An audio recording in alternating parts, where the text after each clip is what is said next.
ये एक डोरेमोन का हॉरर एपिसोड है जिसमें हमें दिखाया जा रहा है कि नोबिता अपनी मॉम से कह रहा है कि मुझको एक हॉरर स्टोरी सुनाओ। जब नोबिता की मॉम ने उसको एक हॉरर स्टोरी सुनाई तब नोबिता बोलता है ये हॉरर स्टोरी बिल्कुल भी डरावनी नहीं है, आप मुझे कुछ और सुनाओ। जब उसकी मॉम बोलती है मुझे यही पता है तो वो वहाँ से गुस्से में जाता है डोरेमोन के पास और डोरेमोन से बोलता है मुझे एक हॉरर स्टोरी सुनाओ डोरेमोन। जब डोरेमोन पूछता है क्यों तुम्हें हॉरर स्टोरी सुननी है तब वो बताता है कि आज मैं और मेरे दोस्त जियान के घर में हॉरर स्टोरी का कंपटीशन कर रहे हैं, जिसकी सबसे ज्यादा डरावनी हॉरर स्टोरी होगी वो जीतेगा। तो मुझे एक हॉरर स्टोरी अच्छी सी बताओ मुझको। तो डोरेमोन बोलता है कि मुझे ज्यादा हॉरर स्टोरी पता नहीं है पर मैं तुम्हारी मदद कर सकता हूँ। तो वो उसे एक गैजेट देता है लैंप टाइप का और बोलता है कि ये लैंप तब ऑन करना जब तुम हॉरर स्टोरी सुना रहे होगे। इसकी लाइट से इससे ये होगा कि हॉरर स्टोरी तुम्हारी बहुत ही ज्यादा डरावनी हो जाएगी, तुम जो बोलोगे वो सच होने लगेगा। नोबिता बहुत ज्यादा एक्साइटेड हो जाता है ये बात सुनकर। फिर वो रात में अपने दोस्त जियान के यहाँ चला जाता है। वहाँ पर सुनियो, शिजुका, जियान और नोबिता थे और कोई नहीं था घर में।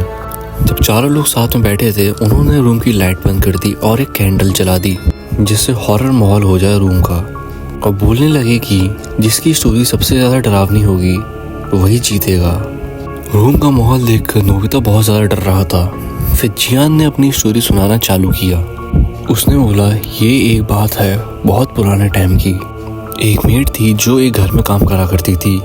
उसने एक बार गलती से प्लेट तोड़ दी तो उसके मालिक ने उस मेड को मार दिया और कुएं में फेंक दिया। फिर पता नहीं कुछ दिनों बाद उस कुएं से रोज रात में आवाजें आती थी, 1 प्लेट, 2 प्लेट, 3 प्लेट, और सारी प्लेटें तोड़ी जाती थी।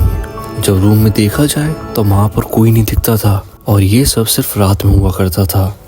इस बात को सुनकर नोबिता बहुत ज़्यादा डर गया और जियान जिस तरह बोल रहा था तो इतना ज़्यादा डर गया वो बोलने लगा कि रूम की लाइट्स ऑन कर दो, ये बहुत ज़्यादा डरावना हो रहा है। तो सब लोग हंसने लगे। फिर सुनियो बोलता है ये इतनी डरावनी भी स्टोरी नहीं थी। फिर शिजुका उसके बाद अपनी स्टोरी सुनाती है। शिजुका बोलती है एक घर में बर्फ का तूफान आ रहा था और एक आदमी एक घर के तलाश में था और उस घर में जब वो गया वहाँ पर एक लेडी थी जिसने उसे स्टे करने के लिए इजाज़त दी। जब वो उस घर में रुका हुआ था रात हो गई थी। जब वो सोने गया फिर थोड़ी देर एकदम आवाज़ आने लगी बहुत ज़्यादा, जैसे कोई चाकू रगड़ रहा हो। तो वो देखता है कि उस दरवाजे से एक परछाई दिखाई दे रही है। वो औरत उसने अपने हाथ में चाकू पकड़ रखी है गेट की दूसरी तरफ और वो धीमे धीमे उस गेट की तरफ आ रही है और वो गेट खोल के उस आदमी पे हमला करने जाती है। वैसे ही नोबिता चिल्लाने लगता है और कहता है ये बहुत ज्यादा डरावनी स्टोरी है। फिर जियान बोलता है नोबिता तुम बहुत डरपोक हो। उसके बाद सुनियो ने भी अपनी स्टोरी सुना दी। फिर आती है नोबिता की बारी। नोबिता मना करने लगता है सबसे कि मेरी स्टोरी बहुत ज्यादा डरावनी है तो इससे अच्छा मत ही सुनो तुम लोग। तो जियान कहता है हम नहीं डरने वाले क्योंकि वो स्टोरी सिर्फ तुम्हें डरावनी लगती है, हमें नहीं। तो आ जाओ अपनी स्टोरी सुनाओ, इस तरह तुम पीछे नहीं हट सकते। फिर नोबिता अपने पास से वो लैंप निकालता है और वो जला देता है और बोलता है अब जो कुछ भी होगा उसके जिम्मेदार तुम लोग होगे, मैं नहीं। और वो अपनी स्टोरी सुनाना चालू करता है। जब वो बोलता है एक कुएं में एक औरत को फेंक दिया था और प्लेटें तोड़ने की आवाज़ आती थी रात में। तो जियान बोलता है ये तो मेरी स्टोरी है, उसे क्यों सुना रहे हो। और वैसे ही प्लेटें तोड़ने की आवाज़ आने लगी जियान के घर से और काउंटिंग की भी आवाज़ आने लगी, 1, 2। ये सुनकर सब लोग बहुत ज़्यादा डर गए। फिर वो बोलता है कोई एक इंसान उसके रूम की तरफ आ रहा है।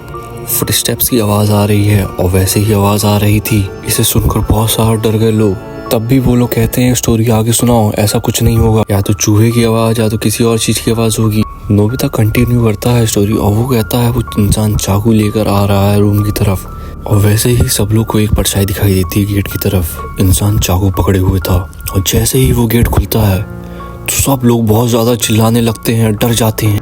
पता चलता है कि घर में कोई चोर घुसा आया था। वो चोर वहाँ से जल्दी से भागता है। सब लोग कहने लगते हैं कि नोबिता तुम्हारी स्टोरी सबसे ज़्यादा डरावनी थी, तुम जीतते हो ये गेम। तो नोबिता खुशी खुशी घर जाता है और डोरेमोन को बताता है कि मैं जीत गया। और डोरेमोन से बोलता है सब लोग इस तरह डरे जैसे मैंने बोल दिया हो कि किसी इंसान का फेस ही नहीं है। और उस समय भी लैंप बाहर था और एकदम जो नोबिता का रूम का गेट खुलता है और एकदम कोई इंसान आता है बिना मुंह वाला। उसे देख नोबिता और डोरेमोन की हालत खराब हो जाती है। इसी तरह इस एपिसोड का एंड कर दिया जाता है। तो कमेंट में बताएं किस टॉपिक पे आपको न्यू वीडियो चाहिए। अगर वीडियो अच्छी लगी तो like, comment, share and subscribe जरूर करें।